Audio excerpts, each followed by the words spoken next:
میں نے بسم اللہ کو کیوں کہا؟ اس لیے کہا بسم اللہ کو کہ جب اللہ تعالیٰ نے لوح و قلم پیدا کیا، قلم کو پیدا کیا، لوح کو پیدا کیا، تو حکم دیا کہ لکھ۔ قلم نے کہا کیا لکھوں؟ کہا لکھ کہ کیا لکھوں؟ پھر فرمایا اللہ نے کہ لکھ بسم اللہ الرحمن الرحیم۔ اس کے بعد درود شریف اللہم صلی علی محمد وعلی آلہ وسلم اور بہت سے درود۔ بسم اللہ کی خصوصیت یوں ہے، جب آدمی اس دنیا سے جائے گا اور بسم اللہ کا زیادہ ورد رکھتا ہوگا اور درود شریف کا، تو آخرت میں ایک جنت ہے، اس کا نام بسم اللہ الرحمن الرحیم ہے۔ اس کے اندر ایک بسم اللہ نام کی نہر بھی ہے۔ جب آدمی بسم اللہ زیادہ پڑھتا ہوگا، اس سے پیار کرتا ہوگا، اسے عقیدت سے پڑھتا ہوگا، تو وہ اس جنت میں داخل ہوگا۔ اور جب وہ بسم اللہ پڑھتا ہے تو وہ جنت کہتی ہے لبیک اے میرے بندے، میں حاضر ہوں تیرے لیے۔ تو جب وہ اس بسم اللہ کے جنت میں، جس کا بسم اللہ الرحمن الرحیم نام ہے، اس میں داخل ہوگا تو اس میں ایک نہر ہے، اس میں غسل کرے گا۔ وہ جب غسل کر کے غوطہ لگا کے نکلے گا تو وہ نور علی نور ہوگا۔ اس کا نہ کوئی گناہ ہوگا، نہ کوئی غلاظت ہوگی، نہ دنیا کی نہ آخرت کی۔ خدا کا پیار ہوگا اور اس سے محبت ہوگی، اور اسی کا ذکر اس کی زبان پر بسم اللہ الرحمن الرحیم ہی جاری ہوگا۔ بسم اللہ کیا چیز ہے؟ یہ سب سے پہلے بسم اللہ نازل ہوئی حضرت آدم علیہ السلام پہ، اس کی وجہ سے ان کے گناہ معاف ہوئے، دنیا میں اولاد پیدا ہوئی۔ اس کے بعد جب آپ کا انتقال وصال ہو گیا، پھر بسم اللہ اٹھا لی گئی، پھر بسم اللہ نازل ہوئی نوح علیہ السلام کے زمانے میں۔ اس بسم اللہ کی برکت سے طوفان سے محفوظ ہے، کشتی بنانے کا حکم دیا، اس کے اندر موجود ہے اور صحیح سلامت اس سے باہر آئے۔ پھر جب ان کا انتقال ہو گیا 900-950 سال کے بعد میں، تو پھر اٹھا لیا بسم اللہ کو۔ پھر حضرت ابراہیم علیہ السلام پر نازل ہوئی بسم اللہ۔ اس بسم اللہ کی وجہ سے آپ پر جو آپ کو آگ میں ڈال دیا تھا، وہ باغیچہ بن گیا، چمن بن گیا، پھولوں کا ایک باغ تھا بہترین قسم کا، خوشبودار۔ پھر جب آپ کا انتقال ہو گیا تو پھر سلیمان علیہ السلام کے، موسیٰ علیہ السلام کے پاس آئی، بسم اللہ نازل ہوئی۔ پھر اس کے بعد آپ موسیٰ علیہ السلام کو اللہ کا دیدار طور سینا پر جو ہوا، یہ بسم اللہ کی برکت تھی۔ پھر آپ کو کی وصال کے بعد سلیمان علیہ السلام کے پاس آئی، ان سے ان کی پوری مملکت اتنی حاصل بادشاہت ہوئی کہ ہوا پر، بادلوں پر، جنات پر، انسان پر، درندوں پر، پرندوں پر، فرشتوں پر، سب پر آپ کی حکومت ہوئی اس بسم اللہ کی برکت سے۔ پھر جب آپ کا وصال ہو گیا، پھر عیسیٰ علیہ السلام کے پاس آئی۔ عیسیٰ علیہ السلام کے اوپر جب نازل ہوئی تو آپ اسے پڑھا کرتے تھے، اور کیا پڑھا کرتے تھے؟ صبر سا، ابر سا، سور سا۔ کیونکہ جو کوئی اسے پڑھتا ہے 40 فرشتے اس کے ساتھ رہتے ہیں صبح سے شام تک، 40,000، ایک 100 نہیں، 40,000 فرشتے ساتھ رہتے ہیں۔ اور جب وہ رات ہو جاتی ہے، مغرب کا بعد ہوتا ہے، پھر ان کا تبادلہ ہو جاتا ہے، 40,000 اور آ جاتے ہیں، یہ چلے جاتے ہیں۔ تو اس طرح سے عیسیٰ علیہ السلام نے اس بسم اللہ کو پڑھا، اور اس کے بعد آپ اسی کے ذریعے سے ان 80,000 فرشتوں کے ساتھ آسمان پر تشریف لے گئے۔ پھر یہ محمد صلی اللہ علیہ وسلم پر نازل ہوئی۔ اب سنو، شیطان بہت رویا جب اس کے گلے میں لعنت کا طوق پڑا، بہت رویا، کوئی حد ہی نہ رہی۔ پھر جب رویا، جب محمد صلی اللہ علیہ وسلم پیدا ہوئے، اتنا رویا کہ کوئی حد نہ رہی۔ پھر محمد صلی اللہ علیہ وسلم پر بسم اللہ کے ساتھ الحمد شریف نازل ہوئی، بسم اللہ الرحمن الرحیم الحمد للہ رب العالمین، یہ صورت نازل ہوئی۔ اس کے اوپر اتنا رویا کہ کوئی حد اور بس نہ رہی۔ بسم اللہ ایک ایسی چیز ہے کہ اگر کوئی 10 منزل سے بھی بسم اللہ کر کے کودے تو اس کا ہاتھ پیر تو نہیں ٹوٹ سکتا۔ آگ اس سے بجھ جاتی ہے، طوفان اس سے رک جاتے ہیں، حکومت اس سے ملتی ہے، بادشاہت اس سے ملتی ہے، وزارت اس سے ملتی ہے، علم اس سے ملتا ہے، رزق اس سے ملتا ہے، برکتیں اس سے ملتی ہیں۔ کیا کسر باقی رکھی ہے بسم اللہ میں؟ اب اس کی اور بات سنو۔ اللہ تعالیٰ کے 3100 نام ہیں۔ 1000 نام فرشتوں کو معلوم ہے، 1000 نام انبیاء کو، نبیوں کو معلوم ہے، 1000 نام اولیاء اللہ کو معلوم ہے، 99 نام پورے عالم کے لوگوں کو معلوم ہے، عام خاص کو، سب کو۔ لیکن اس میں اعظم کو اسے چھپا دیا۔ لیکن جب اب بسم اللہ کی یہ چیز ہے کہ یہ 3000 نام جب آدمی بس کہتا ہے، بس کے کیا معنی ہے؟ شروع۔ بسم اللہ، شروع کرتا ہوں اللہ کے نام سے، تو جب بسم اللہ کہا اس میم کے اندر 3199 نام آ گئے۔ جب اس نے کہا بسم اللہ الرحمن تو رحمان کا جب میم آیا تو اس کے اندر اسم اعظم ضم ہو گیا۔ میں بسم اللہ کے الرحمن میں ضم ہو گیا۔ پھر بسم اللہ الرحمن الرحیم کہا تو اس کے اندر جو رحیم کا میم ہے اس کے اندر نبی کریم صلی اللہ علیہ وسلم کے 200 نام مضمر ہیں، چھپے ہوئے ہیں۔ تو کتنے نام ہوئے؟ 3300 اسماء مبارکہ اللہ اور محمد صلی اللہ علیہ وسلم کے ہیں۔ جو اس کو پڑھتا ہے، کیا وجہ ہو کہ اس کی کوئی دعا اور کوئی دوا اور کوئی غذا اس کے لیے انتظام نہ ہو، سب کچھ انتظام کیا جاتا ہے۔ اب سنو ایک بات دوسری یہ ہے، رحمان جو ہے وہ سب کے لیے ہے، ہندو ہو، مسلمان ہو، سکھ ہو، عیسائی ہو، یہودی ہو، نصرانی ہو، عرش ہو، کرسی ہو، جنت ہے، دوزخ ہے، سمندر ہیں، پہاڑ ہیں، 70,000 عالم ہیں، سب کے لیے رحمان ہے۔ خدا اللہ سب کے لیے رحمان ہے، اور رحیم جو ہے وہ خاص لوگوں کے لیے ہے۔ تو اسی لیے اللہ تعالیٰ نے بسم اللہ کے اندر رحمان کو بھی رکھا، اپنے نام کو، اس میں ذات کو بھی رکھا، اور رحمان کو، رحمانیت کو بھی رکھا، اور رحیمیت کو بھی رکھا۔ وہ کتنا مہربان ہے ہم سب پر۔ اگر وہ اپنا رحم اٹھا دے، اپنی رحمانیت کو اٹھا دے، کوئی چیز قائم نہ رہے، حتیٰ کہ عرش اور کرسی بھی۔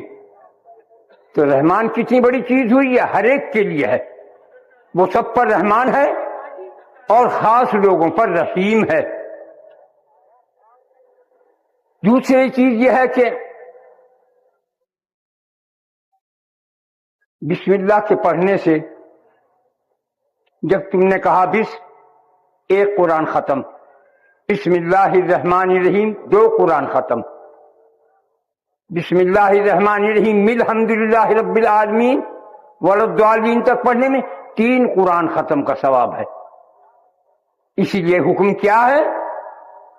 جب تم نے بسم اللہ الرحمن الرحیم الحمد للہ پڑھا آخر تک والضالین تک، تو آمین آمین آمین 3 مرتبہ کہو۔ اگر بسم اللہ نہ ہوتی تو خدا بھی ظاہر نہیں ہوتا، یہ کائنات و نباتات و جمادات و حیوانات بھی پیدا نہیں ہوتے، عرش کرسی بھی نہیں ہوتا۔ لیکن اللہ تعالیٰ نے ان کو پیدا کیا، 70,000 عالم کو۔ جس عالم میں جیسے ہم تم بیٹھے ہیں، کیا تم سمجھتے ہو یہی عالم ہے؟ نہیں، ایسی 70,000 دنیا ہیں۔ تمہارے سائنسدانوں نے 60,000 دنیا گن لی ہیں۔ وہ اخباروں میں نے پڑھ لی ہے کہ 60,000 دنیا ہیں۔ میں نے کہا 10 کہاں رہ گئے؟ تو وہ 10 پہ بھی کبھی نہ کبھی نظر پڑ جائے گی۔ تو 70,000 عالم ہیں، اس کے اندر ہر زمین کے اوپر ایسی زمینیں بنی ہوئی ہیں، ایسے ہی عالم دنیا بنی ہوئی ہے، اس کے اندر اسی طرح محمد صلی اللہ علیہ وسلم پیدا ہوئے، ایسے ہی مکہ ہے اور مدینہ ہے، ایسے ہی کعبۃ اللہ ہے، ایسے ہی روض اقدس ہے۔ 70,000 عالم کے اندر اللہ تعالی نے حضرت محمد صلی اللہ علیہ وسلم کو اصل تو ہے ایک ہی، وہ تو جہاں ہے اس کی تو کسی کو خبر نہیں، چاہے کتنا ہی بڑا پیر فقیر بن جاؤ اور چاہے کتنا بڑا کوئی نبی ہو، اس راز کو تو خدا نے اپنے ہی مٹھی میں رکھا ہے، اصل محمد کون سے ہیں۔ لیکن 70,000 محمد صلی اللہ علیہ وسلم، 70,000 دنیاؤں کے اندر ان کا مزاج موجود ہے، پیدا ہوئے، تبلیغ کی، ایسے اسی طرح پر۔ تم یوں سمجھتے ہو کہ ہماری دنیا میں مکہ ہے مدینہ؟ نہیں، 70,000 عالم ہے، مکہ بھی ہے، مدینہ بھی ہے، ہر دنیا کے اندر سارے نبی بھی اترے ہیں، سارے ولی بھی آئے ہیں، سارے انبیاء بھی آئے ہیں، اور خصوصاً جناب رسول اللہ صلی اللہ علیہ وسلم۔ یہ تو بات ہوئی اتنی۔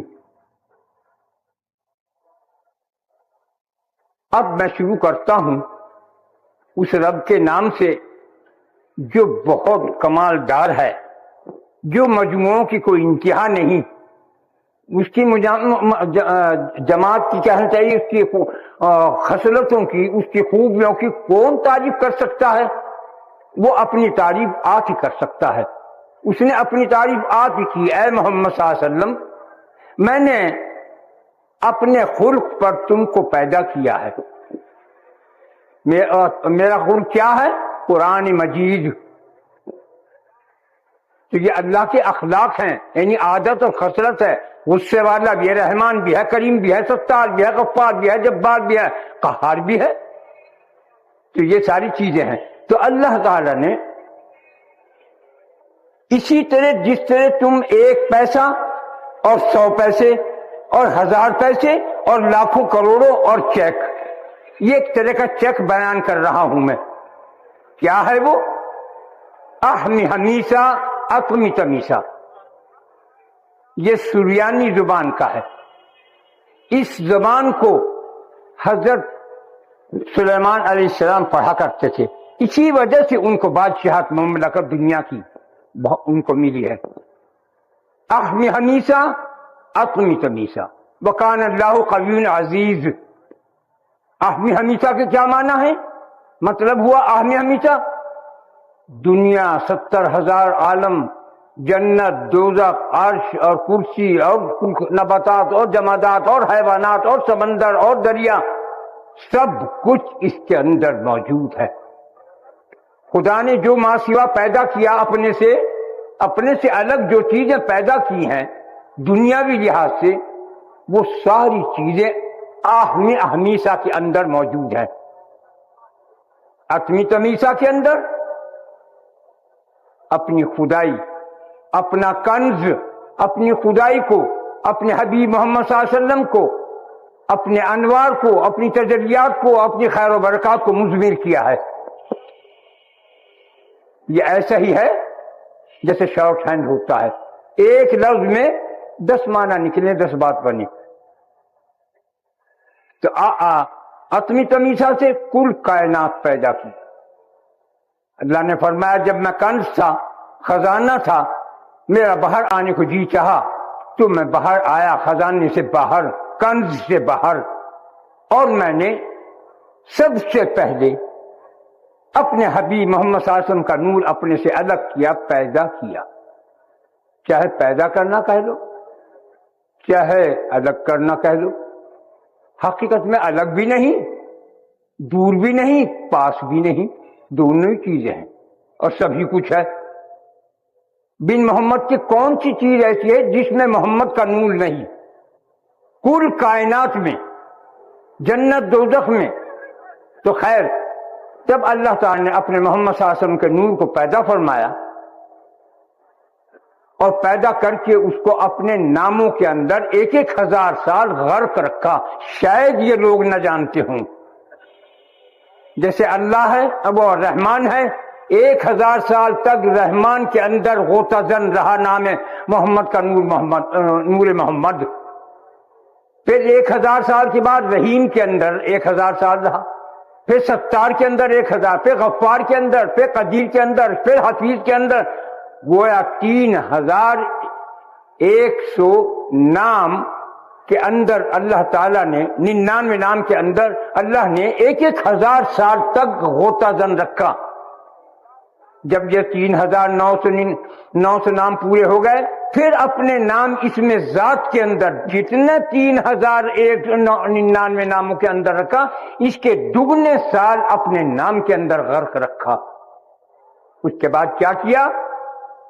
جب یہ مکمل ہو گیا تو محمد صلی اللہ علیہ وسلم کے نور کو اپنے سامنے کھڑا کیا اور کہا اے میرے حبیب، اے میرے پیارے، اے میرے دوست، مانگ کیا مانگتا ہے تو وحر محمد صلی اللہ علیہ وسلم کی کتنے نمک حرام ہیں ہم. نور پیدا کیا تو بھی امت کو یاد کیا کہ اے اللہ میں اپنی امت کے لیے شفاعت چاہتا ہوں. تو خداوند تعالیٰ اتنا خوش ہوا کہ آپ کا عرش الہی ہلنے لگا.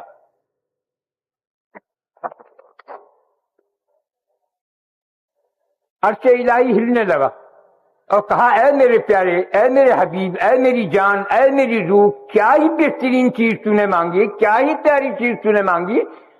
آپ نے فرمایا مجھے اتنی خوشی ہوئی کہ میں اس خوشی کو اب تک محسوس کر رہا ہوں. آپ لوگ جو کہتے ہیں ہم آج بہت خوش ہیں، کسی کا بیاہ ہو رہا، شادی ہوئی، کچھ ہو رہا، بہت سا خوش ہیں. بے حس ہو تم لوگ. خوشی تو آج تک کسی کو رسول اللہ کے سوا کسی نبی کو بھی، کسی ولی نے تو خیر کی حقیقت کیا ہے، کسی نبی کو بھی نہیں ہوئی سوائے محمد صلی اللہ علیہ وسلم کے خوشی نصیب ہوئی ہے 2 مرتبہ. ایک جب آپ کے نور کو پیدا کیا اور اپنے سامنے کھڑا کر کے معلوم کیا، اور دوسرے معراج کی شب میں، معراج کی رات میں 2 دفعہ خوشی ہوئی اس دنیا میں. ورنہ کسی نبی، ولی، پیر، پیغمبر کو آج تک خوشی نصیب ہی نہیں ہوئی. تم کیسے کہہ دیتے ہو کہ مجھے خوشی ہوئی؟ حالانکہ خوشی کا کیا معنی ہے؟ اس کے معنی بھی سمجھے کبھی آج تک؟ چیز، شے، خوش ہے، بہترین شے کیا ہے؟ اللہ. کوئی چیز نہیں ہے سوائے خدا. حضرت جنید بغدادی رحمۃ اللہ علیہ نے ایک بہت خوبصورت کا ہم میں کہہ رہا ہوں کہ وہ تھا، تو آپ نے اس کو فرمایا کیا خوب ہے؟ فوراً الہام و شرم نہیں آتی؟ خوب کو استعمال کرتا ہے سیب کے اوپر، خوب تو اللہ ہی پر استعمال ہوتا ہے. تو اللہ تعالی جس کو اللہ کا دیدار ہو گیا، یا اللہ تعالیٰ نے اس کو کوئی بات فرمائی، اس کو تو خوشی ہو سکتی ہے، لیکن وہ بات جو محمد صلی اللہ علیہ وسلم کو فرمایا وہ کسی کو نہیں ہے، کسی نبی کو بھی نہیں ہے. ولیوں کا تو چرخا کھایا، یہ تو چھوڑ دیے، نبیوں کو نہیں، صرف محمد صلی اللہ علیہ وسلم کو 2 دفعہ خوشی ہوئی. دوسری دفعہ کیسے ہوئی؟ جب آپ تشریف لے گئے معراج میں، ایک رقدق میدان تھا، آپ گھبرا رہے تھے، فوراً ایک آواز پیدا ہوئی السلام علیکم یا رسول اللہ. تو بالکل ابو بکر جیسی آواز. کہیں گے ابو بکر کی آواز یہاں کیسی؟ خیر چلتے رہے، آہستہ تسلی سی ہوئی. پھر آوازیں اقف اے محمد، ٹھہر اے محمد، تیرا رب نماز ادا کرتا ہے. آپ کو حیرت ہوئی، اللہ اور نماز پڑھتا ہے؟ پھر اس کے بعد حکم ہوا کہ اے حبیب قریب ہو اور پاس ہو، اے میری جان اور اے میری روح اور قریب ہو، حتیٰ کہ میں قریب ہو گیا قاب قوسین سے بھی زیادہ. قاب قوسین کس کو کہتے ہیں؟ تیر کمان کو. تیر کمان کی جو کونے ہیں دونوں آپس میں اتنے مل گئے، میں اس سے بھی زیادہ قریب ہو گیا اپنے رب کے. لیکن جب میں جیسے گھبرا رہا تھا، پھر میرے رب نے میری کمر پر ایک ہاتھ رکھا، جس سے میرے دل کو سکینہ پن حاصل ہوا. وہ سکینہ پن میں اب بھی محسوس کر رہا ہوں. نبی کریم صلی اللہ علیہ وسلم کا فرمان ہے. تو اب تم خود سوچو، ہمیں سکینہ پن کی ہمیں ایک اجازت دی ہے، حکم دیا ہے، اطلاع دی ہے کہ نہ تمہیں ارب کھرب پتی بادشاہ نواب وزیر بن جاؤ جب تمہیں سکون نصیب نہیں ہو سکتا. تم کتنے ہی مالدار ہو، کتنی اچھی نعمتیں کھا لو، کتنا ہی اچھا پہن لو، تمہیں سکینہ پن نہیں ملے گا، سکون نہیں ملے گا.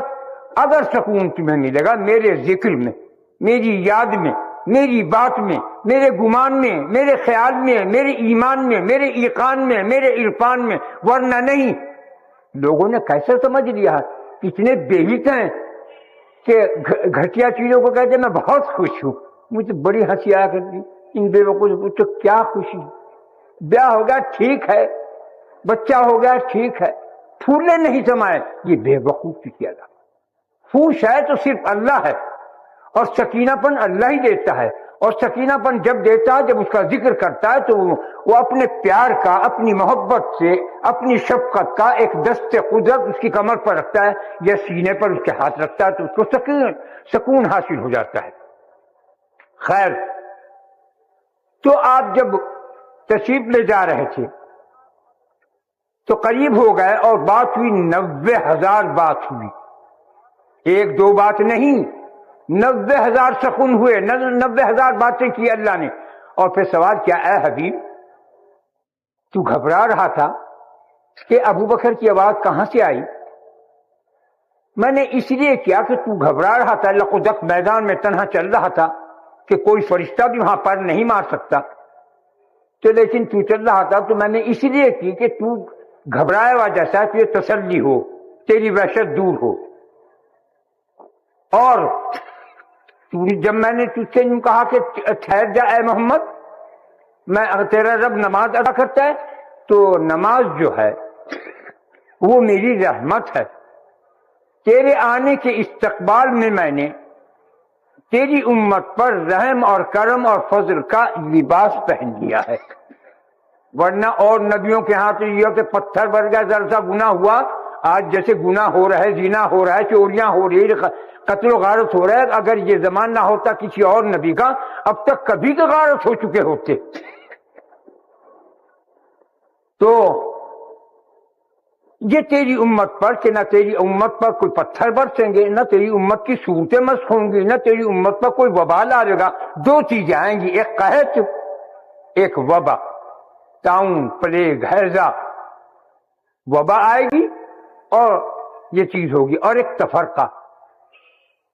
آج تفرقہ ہے، ہم مسلمان ہیں، لا الہ الا اللہ محمد رسول اللہ کے سب ورد کرنے والے ہیں، سب کی کتاب قرآن مجید ہے، اللہ ایک ہے، کوئی سینکڑوں اللہ نہیں ہے، اللہ ایک، اس کی ایک ہی کتاب ہے۔ حکمت معاب قرآن پاک میں کیا چیز ہے، میں یہ جو بول رہا ہوں یہ بھی قرآن ہی بول رہا ہوں، قرآن سے باہر کچھ نہیں۔ یہ بجلی جو چل رہی ہے، یہ جو ہوا چل رہی ہے، یہ جو ایٹم جو بم ہیں، یہ جو ہوائی جہاز ہیں، سب قرآن میں موجود ہیں، صرف ہمارے علماء کو تفکر کرنے کی دیر ہے۔ اگر یہ تفکر کریں، غور کریں ان آیات میں قرآن کی، تو تمہیں بجلی بھی ملے گی، تمہیں پنکھا بھی ملے گا، تمہیں ہوائی جہاز بھی ملے گا، تمہیں ایٹم بم بھی ملے گا، تمہیں میزائل بھی ملے گا، سب ملیں گے۔ قرآن کے اندر سین کے جیسے سوچے ہیں، اس کی سوچوں میں اللہ تعالیٰ نے بڑی حکمتیں بکھیر رکھی ہیں، مگر ہم لوگ جو ہے سیدھے قرآن گاتے ہیں۔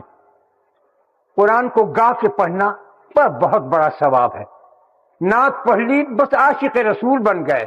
عاشق رسول وہ ہے جو رسول اللہ نے جس طرح کھایا، جس طرح پہنا، جس طرح اوڑھا، جس طرح معاملات کیے لوگوں کے ساتھ، جس طرح عمل کیا، اس کا نام سنت ہے۔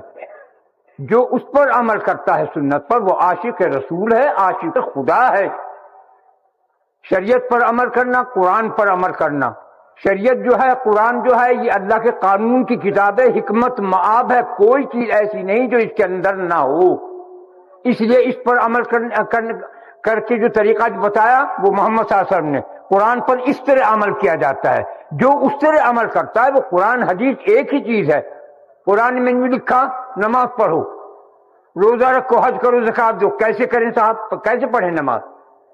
2 رکعت صبح کی ہے تو ظہر کی، عصر کی، مغرب کی، عشاء کی، سب کی ترکیب بتائی۔ التحیات پڑھو، سبحان ربی الاعلیٰ کہو، سبحان ربی العظیم کہو، یوں سلام پھیرو۔ ورنہ تو قرآن میں تو یہ لکھا کہ نماز پڑھو، نماز قائم کرو۔ روزہ رکھو، روزہ کیسے رکھے جی؟ اس وقت کھاؤ، اس وقت نہ کھاؤ، اس سے ٹوٹتا ہے، اس سے مکروہ ہوتا ہے، اس سے ضائع ہو جاتا ہے، اس وقت بند کر دو، اس وقت روزہ افطار کر لو۔ حج کیسے کرو؟ ایسے سے ارکان ہے، یوں یوں کرو، سب احادیث میں۔ زکوٰۃ کیسی ہے کہ 100 کے اوپر 25 روپے ہیں، اس طرح زکوٰۃ ادا دو کرو۔ یہ ساری چیزیں محمد صلی اللہ علیہ وسلم نے بتائی کہ یہ قرآن کا ترجمہ ہے، وضاحت کے ساتھ، تفصیل کے ساتھ سمجھانے کے لیے ہے۔ تو قرآن پاک اور حدیث ایک چیز ہوئی۔ تو اب یہ ہے کہ ہم ایک اللہ کے، ایک رسول کے تابع ہیں، ہمارے میں کیسے تفرقے پڑ گئے، کتنے افسوس کی بات ہے۔ جس قوم میں تفرقہ ہوگا وہ کبھی فلاح نہ پائی، اسے خیر خوبی برکت نہیں ملے گی۔ نبی کریم صلی اللہ علیہ وسلم بات بیان کر رہے تھے، ایسا نہ کرو، ایسا نہ کرو، اور آپ نے فرمایا جس کا قلب مخموم القلب ہو وہ اللہ کو بہت پسند ہے۔ صحابہ نے پوچھا یا رسول اللہ مخموم القلب کیا چیز ہے؟ آپ نے فرمایا کہ مخموم القلب وہ ہے، اس کا مالک وہ ہے، نہ اس کے اندر حسد ہو، نہ کینہ بوز ہو، نہ تعصب ہو، نہ اور وہ پرہیزگار ہو، اور وہ اللہ کی مخلوق کی محبت کرنے والا خیر خواہ ہمدرد ہو، وہ مخموم القلب ہے۔ آج کون ہے ایسا؟ بتائیے آپ مجھے۔ ہم تباہی ہوں تو اور کیا ہوگا؟ ہمارے اعمال پامال ہو رہے ہیں۔ تعصب کریں، تعصب تو تصوف کی راہ میں، طریقت کی راہ میں تعصب کرنے والا کافی ہے۔ تعصب مشرب تصوف، مشرب طریقت، مشرب محبت، مشرب بندگی میں حرام ہے۔ ہندو کو ہندو کی وجہ سے نفرت کرنا، سکھ کو، عیسائی کو، یہودی کو ان سے نفرت کرنا حرام ہے۔ لیکن قرآن کے لحاظ سے، شریعت کے لحاظ سے، قانون کے لحاظ سے نازیب ہے۔ برا کہنا کسی کو بھی جائز نہیں۔ یہ تبرہ بھیجنا، یہ برا کہنا، یہ تو شرافت سے گھرے ہوئے کام ہے۔ یہ زبان جو خدا نے دی ہے، یہ اپنی یاد کے لیے، اپنی بات کے لیے، اپنے ذکر کے لیے، اپنے فکر کے لیے، اپنی طاعت کے لیے، اپنی عبادت کے لیے، اللہ کی مخلوق کو راحت پہنچانے کے لیے زبان دی ہے۔ نہ کہ گالیاں دو، نہ کہ کسی کی غیبت کرو، نہ کہ کسی کو برا بھلا کہو، کوئی شرافت کا کام نہیں۔ وہ دل جس میں تعصب ہو، خدا کی قسم ایمان داخل ہو ہی نہیں سکتا۔ نبی کریم صلی اللہ علیہ وسلم سے یہاں تک فرمایا جو مومن کو آزار پہنچائے، دل دکھائے، نازیب لفظ کہے، اس کی فرض نماز بھی قبول نہیں، اس کی توبہ استغفار بھی قبول نہیں، اس کا کلمہ لا الہ الا اللہ بھی قبول نہیں، جب تک اس سے معافی نہ مانگ لے جس کو تم نے برا بھلا کہا ہے۔ کون ہے اس حدیث کو چھپانے والا؟ میرے سامنے آئے۔ ان حدیث کو کیوں غائب کر لیا لوگوں نے؟ کیوں نہیں بیان کرتے؟ اللہ کی مخلوق کو بتاتے کہ غیبت کرنا، برا بھلا کہنا کتنا زبردست گناہ عظیم ہے، یعنی توبہ بھی قبول نہیں جب تک کہ اس سے معافی نہ مانگو جسے تم نے برا کہا ہے۔ لوگ جاتے ہو کہتے ہیں بھائی میرا کہا سنا معاف کر دی، میں حج کو جا رہا ہوں۔ انہوں نے کہا بھائی معاف کیا۔ اللہ فرماتا ہے معاف نہیں ہوا ہے، اسے کہو میں نے تجھے فلاں وقت یہ بول کہے، ایسا ایسے برے لفظ کہے تھے، اس کی معافی مانگتا ہوں۔ پھر وہ کہہ دے وہ اس کا جی چاہے معاف کرے، اس کا جی چاہے نہ معاف کرے۔ لیکن معاف کرنے والے کو جو اس کی خطا کو معاف کر دے، اسے برا بھلا کہا، اسے ذلیل کیا، اسے خار کیا، اسے رسوا کیا، اسے بدنام کیا، اس کا جواب یہ ہے کہ اس سے معافی مانگے۔ وہی کہتے کہ میں نے یہ لفظ کہا اور ایسا ایسا کہا، میں اس کی معافی چاہتا ہوں، وہ معاف کر دے سبحان اللہ، نہ معاف کر تو پکڑ نہیں۔ لیکن اللہ ایسا رحمان الرحیم کریم مطلق ہے کہ جو کوئی کسی کا قصور معاف کر دیتا ہے اللہ کے پیار میں، اللہ کی بندہ سمجھتے ہوئے، اللہ کا عاجز بندہ سمجھتے ہوئے، تو اس کو موتیوں کا محل ملے گا۔ خدا کے کرم کی کوئی انتہا ہے؟